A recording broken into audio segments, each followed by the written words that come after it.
अस्सलाम वालेकुम। हमारे आज के पाक साई कौम के साथ सेशन के मेहमान हैं डॉक्टर अवैस अहमद वसीम साहब। डॉक्टर साहब की जो ग्रेटेस्ट अचीवमेंट्स हैं उनमें आपका जो करंट पोस्ट डॉक है वो आप एमआईटी से कर रहे हैं। इसके साथ इवन बिगर अचीवमेंट आपकी ये है कि आप उन वेरी फ्यू पाकिस्तानियों में से हैं जिन्होंने ड्यूरिंग पीएचडी नेचर में एज फर्स्ट ऑथर पब्लिकेशन की। तो this is very inspiring, very motivating for all of us. तो आइए वेलकम करते हैं डॉक्टर साहब को। डॉक्टर साहब, very warm welcome to this session with Pak Sci Com. Thank you so much sir, for having me. Thank you. Sir, आपके introduction से हम स्टार्ट करते हैं। आप काइंडली अपना नेटिव सिटी बताइएगा, आपके प्रोफेशनल जर्नी का आगाज़ क्या हो और करंटली आप किस पोजीशन पे हैं? मेरा ताल्लुक़ कराची से है। बेसिकली पैदाइश भी यहीं की है। इसके अलावा इब्तदाई तालीम भी कराची से ही हासिल की थी। मैट्रिक गवर्नमेंट स्कूल से किया। फिर इसके बाद Pakistan ship honours government college से मैंने प्री इंजीनियरिंग में इंटरमीडिएट किया। फिर 2005 में दाऊद इंजीनियरिंग कॉलेज में एडमिशन लिया। मेटलर्जी एंड मटेरियल्स इंजीनियरिंग में बैचलर्स किया। 2010 में बैचलर्स कंप्लीट करके फिर मुझे पाकिस्तान एटॉमिक एनर्जी कमीशन की फ़ेलोशिप मिली। उस पर मैंने फ़ेलोशिप बेस पे न्यूक्लियर इंजीनियरिंग में मास्टर्स किया प्यास से। मास्टर्स कंप्लीट करके एटॉमिक एनर्जी कमीशन ज्वाइन किया as a junior engineer. Posting मेरी कराची में एक इनका इंस्टीट्यूट है, Karachi institute of power engineering. यहाँ पे एज अ फैकल्टी मेंबर मेरी पोस्टिंग हुई। तो यहाँ पे मैंने फिर 3 साल पढ़ाया। यहाँ पे हमारे पास डिफरेंट डिप्लोमा और ट्रेनिंग प्रोग्राम्स हुआ करते थे और इसके अलावा मास्टर्स प्रोग्राम भी था न्यूक्लियर इंजीनियरिंग में ही। तो वहाँ पे मैं मेटलर्जी और मटेरियल्स इंजीनियरिंग से रिलेटेड जितने भी कोर्सेज थे वो पढ़ाया करता था। फिर 2015 में पीएचडी करने मैं कोरिया चला गया। वहाँ पे काइस से मैंने न्यूक्लियर इंजीनियरिंग में पीएचडी किया। एक्सक्यूज पीएचडी में मेरा फोकस मेटलर्जी पे था। मेरी जो रिसर्च थी वो फ्यूजन रिएक्टर्स पे थी। फ्यूजन रिएक्टर्स बेसिकली ये एक न्यू टेक्नोलॉजी है, अभी तक डेवलप नहीं हुई है दुनिया में कहीं भी। काम बहुत जगह चल रहा है और जो 2-3 एरियाज़ हैं जिनमें अभी काम होना बाकी है इससे पहले कि हम फ्यूजन रिएक्टर को रियलाइज़ कर सकें, उसको ऑपरेट कर सकें, वो उनमें से एक फील्ड मटेरियल्स इंजीनियरिंग भी है। तो हमने न्यू मटेरियल्स डेवलपमेंट पे काम किया फ्यूजन रिएक्टर्स के लिए। 2019 में मेरा पीएचडी कंप्लीट हुआ। उसके बाद फिर पोस्ट डॉक के लिए मैं एमआईटी चला गया। वहाँ पे इसी फील्ड में, सेम फील्ड में मैं पोस्ट डॉक कर रहा हूँ। मेरा तीसरा साल वहाँ स्टार्ट हो चुका है और बस ये काम जारी है। ज़बरदस्त डॉक्टर साहब, एमआईटी में आपकी पोस्ट डॉक जो चल रही है, it's a great achievement. Doctor साहब, हमें अपने पीएचडी रिसर्च एरिया के बारे में कुछ बताइएगा कि आपका जो रिसर्च एरिया था वो क्या था, निहायत सादा और आसान अल्फाज में हमारे व्यूअर्स के लिए। सही। तो रिसर्च जो है मेरी वो बेसिकली पावर से रिलेटेड है। पावर रिक्वायरमेंट आपको पता ही है दुनिया में बढ़ती जा रही है। कहीं कहीं तो पावर शॉर्टेज है। मिसाल के तौर पे पाकिस्तान उनमें से एक मुल्क है जहाँ पे हमारे यहाँ लोड शेडिंग होती रहती है। लेकिन जहाँ पे इतनी ज़्यादा शॉर्टेज नहीं भी है वहाँ पे रिक्वायरमेंट बढ़ती जा रही है। तो हमें और रिसोर्सेज चाहिए। मिसाल के तौर पे न्यू पावर प्लांट्स चाहिए और पावर प्लांट्स एक तो हमें ज़्यादा चाहिए, दूसरा क्लीन भी चाहिए। एग्जिस्टिंग जो पावर प्लांट्स हैं उनमें से मेजॉरिटी कोल बेस्ड है, कोल बेस्ड या ऑयल बेस्ड। तो ये जो एनर्जी हम प्रोड्यूस करते हैं क्लीन एनर्जी नहीं होती। हम एनर्जी तो प्रोड्यूस कर लेते हैं लेकिन हम अपना जो क्लाइमेट के लिए प्रॉब्लम्स हैं वो हम क्रिएट करते जा रहे हैं। ग्लोबल वार्मिंग बढ़ती जा रही है, एक बहुत बड़ा इशू बन चुका है। तो इस एरिया में बहुत काम हो रहा है। Different research groups different areas में काम कर रहे हैं। मिसाल के तौर पे कुछ लोग रिन्यूएबल्स पे काम कर रहे हैं। हमारा जो ग्रुप है वो काम कर रहा है फ्यूजन रिएक्टर्स पे। फ्यूजन रिएक्टर्स एक न्यूक्लियर रिएक्टर्स की टाइप है लेकिन ये फिशन रिएक्टर्स से डिफरेंट है। फिशन में क्या होता है, फिशन रिएक्टर्स वो रिएक्टर्स हैं जो अभी अवेलेबल हैं दुनिया में। पाकिस्तान में भी काफ़ी फिशन रिएक्टर्स लग चुके हैं और आगे भी लग रहे हैं। फिशन रिएक्टर्स में प्रॉब्लम है कि उसकी फ्यूल लिमिटेड है, यूरेनियम चाहिए हमें उसके लिए जिसकी सप्लाई लिमिटेड है और वो बहुत एक्सपेंसिव है। इसके अलावा प्रोलिफरेशन का एक इशू आ जाता है, वो गलत हाथों में जा सकता है, उसका मिसयूज़ हो सकता है। Excuse me. हम काम कर रहे हैं फ्यूजन रिएक्टर्स पे। फ्यूजन के लिए, फ्यूजन में बहुत सारे फ़ायदे हैं। फ्यूजन बेसिकली, फ्यूजन के लिए जो फ्यूल चाहिए वो हमें समंदर के पानी से मिल सकता है। तो वो हमारे पास एक उसकी अनलिमिटेड सप्लाई मौजूद है। और फ्यूजन का मैकेनिज़्म डिफरेंट है। इसमें हम 2 लाइट आइसोटोप्स लेके उसे मर्ज करके एक हैवी आइसोटोप बनाते हैं। हम प्लाज्मा क्रिएट करते हैं। ये वो रिएक्शन है जो सन पे हमारा जो एक नेचुरल फ्यूजन रिएक्टर है सन, वो हो रहा है बहुत सालों से और पता नहीं कब तक होता रहेगा। तो हमारा टारगेट ये है कि हम एक आर्टिफिशियल सन क्रिएट करें यहाँ दुनिया में, अर्थ पे। हम उसे कन्फाइन करें किसी कंटेनर में, और उसकी जो हीट है उस हीट से हम इलेक्ट्रिसिटी जनरेट करें। अब इस टेक्नोलॉजी को अगर हम थ्योरेटिकली एनालाइज करें तो बहुत इजी है और पॉसिबल है, आप बहुत आराम से बना सकते हैं। लेकिन इसमें इंजीनियरिंग से रिलेटेड कुछ हमारे पास ऐसे मटेरियल्स इस वक्त अवेलेबल नहीं है जो एक बहुत ही हॉट इन्वायरमेंट को, प्लाज्मा को फेस करें विदाउट एनी प्रॉब्लम। किसी भी मटेरियल को, किसी भी स्ट्रक्चर को आप इतने हाई टेम्परेचर के करीब, टेम्परेचर की मैं बात कर रहा हूँ, हाई टेम्परेचर तो मिलियंस ऑफ डिग्रीज सेल्सियस, इतने हाई टेम्परेचर के करीब किसी भी स्ट्रक्चर को आप लेके जाएंगे तो वो मेल्ट हो जाएगा। तो हमें ऐसा मटेरियल चाहिए जो इस हाई टेम्परेचर को सस्टेन करे विदाउट एनी डैमेज, प्लस उस मटेरियल के थ्रू आप हीट ट्रांसफ़र कर सकें, फिर वो हीट आप अल्टीमेटली इलेक्ट्रिकल एनर्जी में कन्वर्ट करें, thermal to mechanical and mechanical to thermal. तो मेरा जो रिसर्च फोकस है since the beginning of my PhD वो मटेरियल्स डेवलपमेंट पे रहा है। और डिफरेंट रिसर्च ग्रुप्स इस टारगेट को भी डिफरेंट एंगल से अप्रोच करते हैं। मैं हाई एंट्रोपी अलॉयज़ पे काम करता हूँ। हाई एंट्रोपी अलॉयज़ एक न्यू टाइप्स ऑफ अलॉयज़ हैं, रिसेंटली डेवलप हुए हैं, बिल्कुल न्यू टेक्नोलॉजी है। तो हमारा जो ग्रुप है वो new high entropy alloy design करता है और फिर हम उसे इरेडिएशन एनवायरनमेंट में, जहाँ पे टेम्परेचर हाई हो, जहाँ पे इरेडिएशंस हो, उसमें एनालाइज करते हैं और चेक करते हैं कि कौन सी कंपोजिशन अलॉय की पोटेंशियली यूज़ कर सकते हैं हम एक्चुअल फ्यूजन रिएक्टर्स में। तो हमने कुछ बहुत अच्छे अलॉयज़ डेवलप किए हैं, जिनमें से एक स्टडी हमारी, मतलब पार्ट ऑफ द स्टडी हमारी एक नेचर पब्लिशिंग ग्रुप का एक जर्नल है उसमें पब्लिश की हुई थी। डॉक्टर साहब, ये आपकी life it's kind of full of achievements. Like आपने एमआईटी में अपना पोस्ट डॉक सिक्योर किया, फिर आपकी नेचर में पब्लिकेशन है। एज ए रिसर्चर मैं इस चीज़ को पूरा अंडरस्टैंड कर सकता हूँ कि how big a milestone is to publishing in a journal like Nature. तो क्या कभी सोचा था, कभी प्लान किया था कि नेचर के लिए आप जाएंगे? अगर किया था तो फिर उसकी एग्जीक्यूशन में क्या क्या आपने स्टेप्स लिए? इस बारे में जो आपके एक्सपीरियंस है उन्हें शेयर कीजिएगा प्लीज। नहीं, टू बी ऑनेस्ट बिल्कुल भी नहीं सोचा था, लेकिन टारगेट ये था कि अच्छा काम करना है। ऐसे मेरे जहन में हर वक्त ये होता था। मेरे टीचर्स जो थे वो ये कहते थे कि आप अगर पीएचडी करने गए तो फोकस आपका क्वालिटी पे होना चाहिए, वरना ज़रूरी नहीं है, आप पीएचडी के बगैर भी आपकी ज़िंदगी नॉर्मल गुजर सकती है। तो मेरे जहन में ये था कि जो भी काम, जो भी असाइनमेंट हमें लैब की तरफ से, अपने एडवाइज़र की तरफ से मिला है, जो हमारा प्रोजेक्ट है, थीसिस प्रोजेक्ट है, उस पर अच्छी क्वालिटी का काम करना है, तो हम उस पर फोकस करते थे। पब्लिकेशन के बारे में इतना ज़्यादा प्लान नहीं किया करते थे।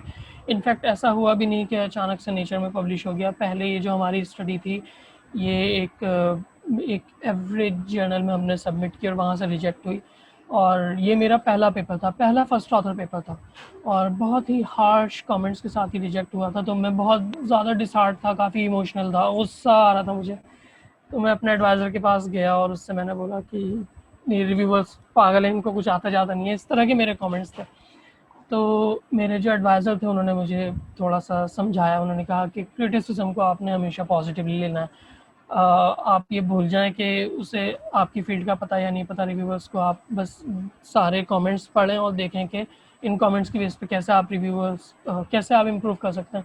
तो हमने एक बार रिवाइज़ किया और फिर किसी और जर्नल में सबमिट किया, फिर रिजेक्ट हुआ और फिर रिजेक्ट हुआ। उसके बाद 3-4 रिजेक्शंस के बाद और बहुत ही बुरे कमेंट्स के साथ रिजेक्ट हो रहा था। लेकिन हर स्टेप पे एडवाइज़र जो था वो मैं तो बुरा मनाता था रिजेक्शन को, लेकिन मेरे जो एडवाइज़र थे वो मुझे बोलते थे कि नहीं, बहुत अच्छी बात है, आपको रिव्यूअर्स ने आपके काम में गलतियाँ निकाल के दी हैं, आप इसकी बेस पे इम्प्रूव करें अपना काम। तो हम आहिस्ता ग्रेजुअली अपनी स्टडी को इम्प्रूव करते गए और मेरा ख्याल है 1.5-2 साल बाद फिर अल्टीमेटली जाके ये नेचर के एक जर्नल में पब्लिश हुआ। तो इस तरह से ये पब्लिकेशन हुई थी और कभी नहीं सोचा था। फिर उसके बाद जब ये पब्लिकेशन हो गई, हमें सक्सेसफुली एक टारगेट अचीव हो गया, फिर उसके बाद फिर एडवाइज़र ने समझाया और ख़ुद भी ये बात जहन में आई कि हमें जो है वो एम जो है हमेशा अपना हाई रखना चाहिए और क्रिटिसिज्म को कभी भी क्रिटिसिज्म से डिसहार्ट नहीं होना चाहिए, बल्कि उसकी बेस पे अपने आप को करेक्ट करने की कोशिश करनी चाहिए। तो इस तरह से ये बिल्कुल हुआ। दुरुस्त फरमाया डॉक्टर साहब। अगर मैं आपकी इस गुफ्तगू से एक चीज़ पॉइंट लेना चाहूँ जो कि स्टूडेंट्स को कन्वे करने के लिए बड़ा यूजफुल है, वो है शायद एटीट्यूड। यानी आपकी जी, कॉन्स्टेंटली जब आपका पेपर रिजेक्ट हो रहा था तो आपका एटीट्यूड बिल्ड हो रहा था टुवर्ड्स अचीविंग मोर एंड जी। मोर। एक तो जाहिर है आपने क्वालिटी पे शुरू से फोकस किया, फिर जो एटीट्यूड आपका साथ साथ डेवलप हुआ उसने आपको बहुत हेल्प किया। तो ये it's a great learning point for the students. Doctor साहब और क्या पब्लिकेशन मेन, जी जी प्लीज। पब्लिकेशन से रिलेटेड एक चीज़ क्या होती है न्यू स्टूडेंट्स के साथ, कि जब किसी एक जर्नल से रिजेक्शन आती है तो फिर नेक्स्ट टाइम हम उससे थोड़ा लोअर क्वालिटी का जर्नल टारगेट करते हैं। और मेरे जहन में भी यही था कि यार इस पर्टिकुलर जर्नल ने रिजेक्ट कर दिया तो हम इससे हल्के वाले जर्नल में पब्लिश करके जान छुड़ा लेते हैं। लेकिन मेरे जो एडवाइज़र थे उन्होंने कहा कि नहीं, जो जर्नल रिजेक्ट करेगा हम उससे उससे अच्छे जर्नल में जाएंगे नेक्स्ट टाइम। तो ये मुझे इस पूरे प्रोसेस में ये भी एक चीज़ सीखने को मिली। जबरदस्त, बहुत अच्छा। डॉक्टर साहब क्या मेन हर्डल्स क्या थी, क्या ऐसे स्टेप 1 स्टेप 2 स्टेप 3 जो बहुत डिफिकल्ट थे जिनको आपने अचीव किया and then you got to the Nature publication? अगर पर्टिकुलरली इस पब्लिकेशन की बात करें तो for the Nature publication you need to explain each and everything. आप कोई एक पॉइंट भी ये सोच के स्किप नहीं कर सकते कि इस पे कोई और काम कर लेगा या फिर मैं इस पे किसी नेक्स्ट पब्लिकेशन में काम कर लूँगा। ये जो अप्रोच है बहुत सारे जर्नल्स में चल जाती है, लेकिन नेचर एक ऐसा ग्रुप है जो कभी भी एक्सेप्ट नहीं करता अगर पेपर में कोई एक भी वीक पॉइंट हो।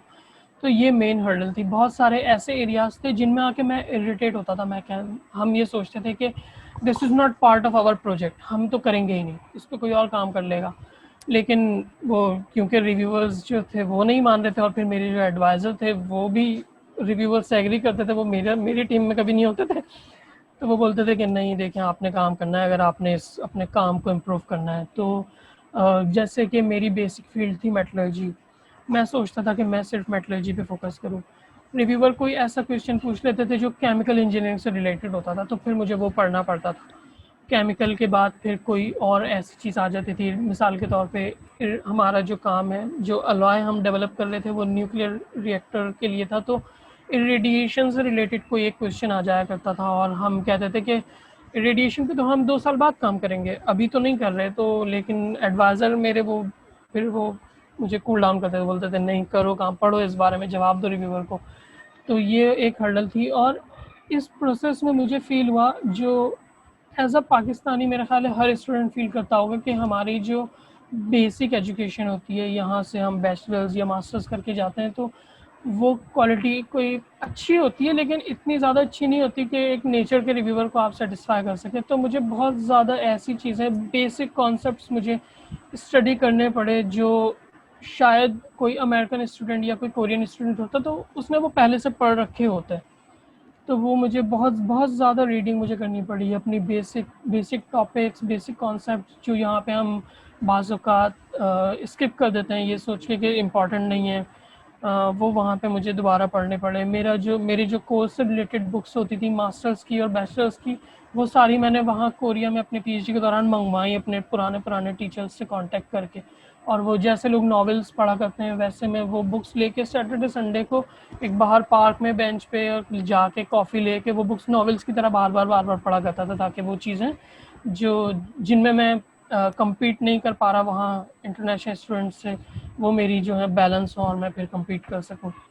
तो ये एक थोड़ा सा इशू था। बाकी एक्सपेरिमेंट से रिलेटेड हर स्टेप पे, क्योंकि नई कोई ना कोई चीज़ आप नई ट्राई कर रहे होते हैं लैब में, तो वो तो आई थिंक बहुत कॉमन है, वो पीएचडी में हर इंसान फेस करता है, डेली रूटीन बन जाती है, रोज़ाना आपने कुछ नया ट्राई करना है, उसका आउटकम पॉजिटिव भी हो सकता है, नेगेटिव भी हो सकता है। तो ये छोटी छोटी हर्डल्स थी। जाहिर है आपने कुछ ग्रेटर अचीव करना है तो उसके लिए आपको थोरोली और वेरी डीपली स्टडी करना पड़ता है और बहुत मेहनत करना पड़ती है। डॉक्टर साहब सेशन को क्लोज करने से पहले मैं चाहूंगा कि वो स्टूडेंट्स जो हाई इम्पैक्ट फैक्टर जर्नल्स को, जैसे आपने नेचर में पब्लिश किया या इसके अलावा और भी जर्नल्स हैं, उनको अगर टारगेट करना चाहें स्पेसिफिकली, तो उनके लिए आपका क्या ऐसा मैसेज होगा कि जिसको वो फॉलो करें तो उनके लिए आसानियां हो सकती हैं? सबसे पहले तो इम्पेशेंट ना हो, कभी भी ये ना सोचें कि मैं बस जल्दी से कंप्लीट करके एक प्रोजेक्ट और वाइंड अप कर दूँ, जान छुड़ा लूँ, नेक्स्ट प्रोजेक्ट पे मूव हो जाऊँ। क्वालिटी की जो रिसर्च होती है वो टाइम मांगती है। आपको शायद एक पेपर अपना पब्लिश करने में 2 साल लगें, शायद 5 साल लगें, किसी स्टूडेंट को उससे भी ज़्यादा टाइम लग सकता है। तो अपने क्वालिटी पे कंप्रोमाइज़ ना करें कभी भी अपने काम को जल्दी कंप्लीट करने के लिए। इसी तरह से एक कोटेशन है, आइंस्टाइन की एक कोटेशन है जो मैंने अपने लैब में अपने बिल्कुल एक सामने लिख के लगाई हुई है। आइंस्टाइन ने एक बार किसी को इंटरव्यू देते हुए कहा था कि it's not that I am very smart, it's just that I spend more time with the problem. तो आप जब भी किसी एक प्रोजेक्ट पे काम कर रहे हो तो मैक्सिमम टाइम, जितना आप मैक्सिमम टाइम स्पेंड कर सकते हैं उस प्रॉब्लम पे स्पेंड करें। जितना टाइम स्पेंड करेंगे कुछ ना कुछ नया सीखेंगे, कुछ ना कुछ नया अच्छा रिजल्ट आपको मिलेगा। नेचर पब्लिकेशन के लिए ये एक बेसिक रिक्वायरमेंट है। अगर आप बहुत जल्दी अपनी स्टडी को कंक्लूड करना चाह रहे हैं तो फिर इस लेवल का काम नहीं कर पाएंगे कि किसी अच्छे जर्नल में पब्लिश करवा सकें। तो ये एक जी मेरी डॉक्टर एडवाइस है साहब, कि आप मैक्सिमम टाइम स्पेंड करें। बहुत शुक्रिया डॉक्टर साहब आपका हमें टाइम देने के लिए। You are definitely an inspiration for all the young researchers and even for people like us. और डेफिनेटली आप एक ब्राइट शाइनिंग स्टार है हमारी सोसाइटी के। You are our honour. आपका बहुत बहुत शुक्रिया। अल्लाह ताला आपको मज़ीद तरक्कियां दे अपने करियर में। और आपसे इजाज़त चाहेंगे। अल्लाह हाफ़िज़।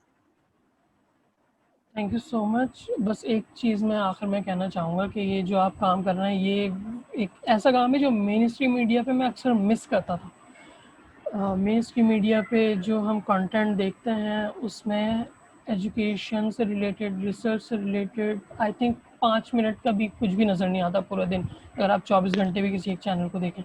तो आप बहुत अच्छा काम कर रहे हैं और thank you so much. Thanks for having me and thanks for your contribution.